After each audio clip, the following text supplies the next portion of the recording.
Cet article est informatif et éducatif. Il ne constitue pas un conseil en investissement. La crypto est un actif volatile. Faites vos propres recherches avant toute décision financière. Pour nous soutenir, suivez-nous. BTC à 78 000 $. Le crypto serait-vous franchir le mur? Le BTC navigue autour des 78 115 $ en ce mai 2026. Une phase de consolidation critique se met en place.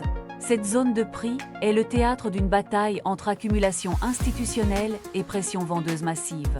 Les flux ETF ont atteint 1,97 milliard de dollars en avril. C'est la plus longue série d'entrées de l'année 2026. Les bureaux OTC voient leurs réserves chuter de 20 700 BTC en 30 jours.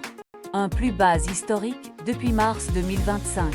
Sur le graphique journalier, le BTC se maintient au-dessus des moyennes mobiles à 50 et 100 jours.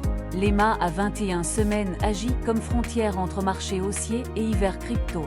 Le BTC a reconquis cette ligne. Les creuses à 73 000 $ ont été absorbées avec violence. Cela suggère une accumulation silencieuse par les mains fortes.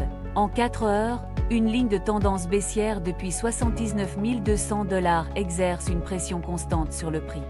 Le prix est coincé entre la SMA à 50 périodes à 77 452 $ et la résistance à 79 200 $. Sur 15 minutes, un triangle de compression se forme. La volatilité est faible mais cela ne peut durer. Le RSI et le MACD sont neutres sur cette échelle. L'énergie cinétique s'accumule avant un mouvement explosif. La heatmap révèle un mur de vente colossal entre 79 000 $ et 80 000 $. C'est un plafond de verre électromagnétique. Au-dessus de 80 000 $, des clusters de liquidation courte massifs pourraient déclencher un short squeeze.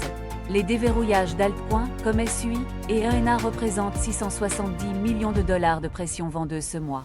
Des événements comme Consensus Miami et le Digital Asset Forum à Abu Dhabi pourraient catalyser la volatilité.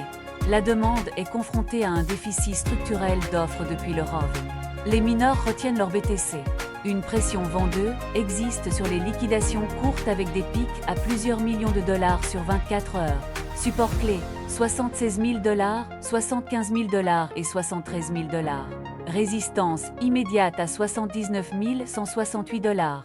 Scénario haussier, cassure au-dessus de 77 452 $ puis 79 200 $. Objectif à 82 353 $ et 83 437 $. Scénario baissier, perte de 75 000 $. Retour possible vers 73 000 $, voire 60 000 $ à 70 000 $. Pour les investisseurs, la zone 76 000 $ à 78 000 $ est un point d'entrée intéressant. Surveillez les ETF. Le stochastique est à 80%, indiquant un risque de correction avant reprise. La prudence reste de mise.